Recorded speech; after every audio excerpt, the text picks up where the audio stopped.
TNI 4SP070. Jadi perkenalkan, nama saya Muhammad Ihsan Setiawan dengan NIM 24OSP052. Perkenalkan, nama saya Kevin dengan NIM 24SP050. Saya Mufli Alvarezi akan menjelaskan masalah yang ditangani dalam irigasi persawahan. Yang pertama adalah distribusi air yang tidak merata dan pemborosan. Irigasi manual seringkali menyebabkan distribusi air yang tidak merata dan tidak konsisten yang mengakibatkan beberapa area terlalu basah atau terlalu kering. Yang kedua adalah ketergantungan pada tenaga manusia. Proses pembukaan dan penutupan pintu air yang masih menggunakan tenaga manusia rentan terhadap kesalahan, keterlambatan, dan tidak dapat dilakukan dengan optimal. Dan yang ketiga adalah perubahan iklim cuaca, yaitu perubahan iklim global yang menyebabkan pola curah hujan yang tidak menentu dan musim kemarau yang lebih panjang. Pada musim hujan biasanya curah air akan naik dan itu yang akan menyebabkan saluran irigasi terlalu penuh yang menyebabkan bisa terjadi banjir. Dan yang keempat, efisiensi rendah, hasil panen menurun. Penggunaan air yang tidak efisien berdampak langsung pada pertumbuhan tanaman dan pada akhirnya menurunkan kualitas serta kuantitas hasil panen. Saya akan melanjutkan presentasi dari teman saya, yaitu teknologi sistem kontrol pintu air otomatis. Yang pertama itu microcontroller atau Arduino. Sebagai otak sistem, Arduino memproses data dari sensor dan mengirimkan perintah ke aktuator, memungkinkan pengembangan sistem yang dapat disesuaikan dengan kebutuhan spesifik di lapangan. Yang kedua itu sensor ultrasonik atau kelembahan tanah. Sensor ini berfungsi untuk mendeteksi parameter kunci seperti ketinggian air di saluran irigasi atau tingkat kelembaban tanah di sawah. Data ini menjadi dasar pengambilan keputusan oleh microcontroller. Yang ketiga itu motor sempro atau motor DC. Motor bertugas sebagai aktuator untuk membuka dan menutup pintu air. Pemilihan jenis motor disesuaikan dengan ukuran dan pintu beban air, memastikan operasi yang presisi dan andal. Yang keempat itu modul komunikasi.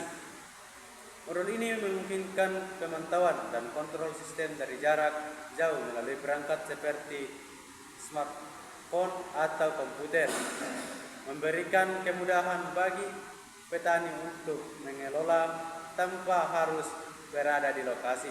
Contohnya, keberhasilan sistem di desa produk meja berhasil mengatur kelembapan tanah secara real time dengan akurasi 85 derajat.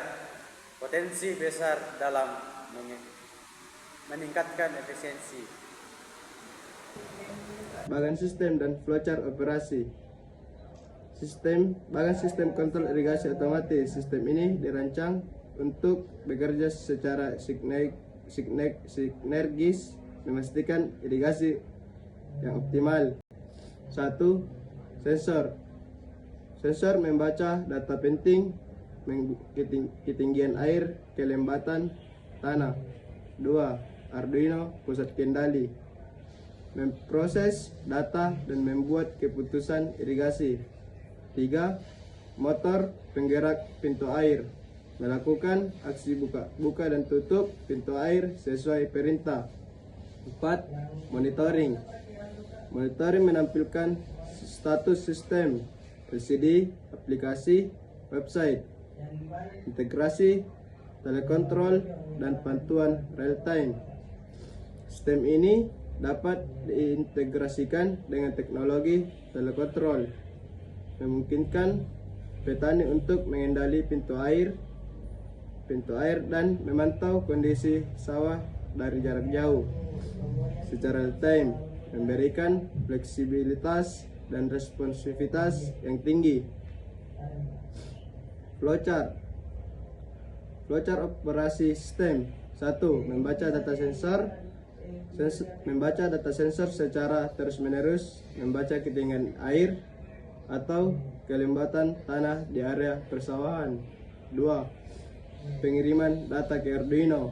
Data yang terkumpul dikirimkan ke microcontroller Arduino untuk analisa dan pengembalian keputusan. Evaluasi kondisi air tanah.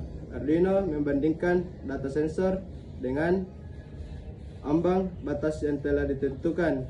Misalnya, jika ketinggian air 100 cm atau kelembatan tanah 50%. Aktivitas air. Jika air dan kelembatan di bawah ambang batas, Arduino mengaktifkan motor untuk membuka pintu air. Jika kondisi sudah optimal, motor diperintahkan untuk menutup pintu air. 5. Tampilkan status sistem. Informasi status operasi dan data sensor tampilkan pada layar LCD atau memulai aplikasi monitoring Arduino dan website. Baik, di sini saya akan melanjutkan mempresentasikan dari kelompok saya, yaitu kelompok 1 dengan penjelasan yang sebelumnya telah dibagi. Baik, langsung saja kita melangkah ke penjelasannya, yaitu harapan dan manfaat ke depan. Baik, di sini ada 5 poin, yaitu yang poin pertama, efisiensi air meningkat. Potensi peningkatan efisiensi penggunaan air hingga 30-50% dengan mengurangi pemborosan dan memastikan distribusi yang tepat. Baik, kita lanjut ke poin kedua. Kemudian kemudahan pengelolaan. Petani dapat mengelola irigasi lebih mudah dan fleksibel tanpa harus hadir secara fisik di lapangan dan menghemat waktu dan tenaga. Baik, langsung saja kita lanjut ke poin ketiga, yaitu petani berkelanjutan. Sistem ini mendukung praktik pertanian yang berkelanjutan, memungkinkan adaptasi terhadap perubahan iklim dan penggunaan sumber daya yang bertanggung jawab. Baik, poin yang keempat yaitu integrasi IoT dan telekontrol. Pembukaan jalan bagi pengelolaan irigasi cerdas skala luas melalui integrasi dengan teknologi IoT, Internet of Things, dan sistem telekontrol. Baik, kita lanjut ke poin yang kelima, yaitu peningkatan hasil panen. Melalui irigasi yang lebih presisi dan efisien, diharapkan terjadi peningkatan hasil panen yang signifikan serta peningkatan kesejahteraan petani. Sekian presentasi dari kelompok kami, kurang lebihnya mohon maafkan.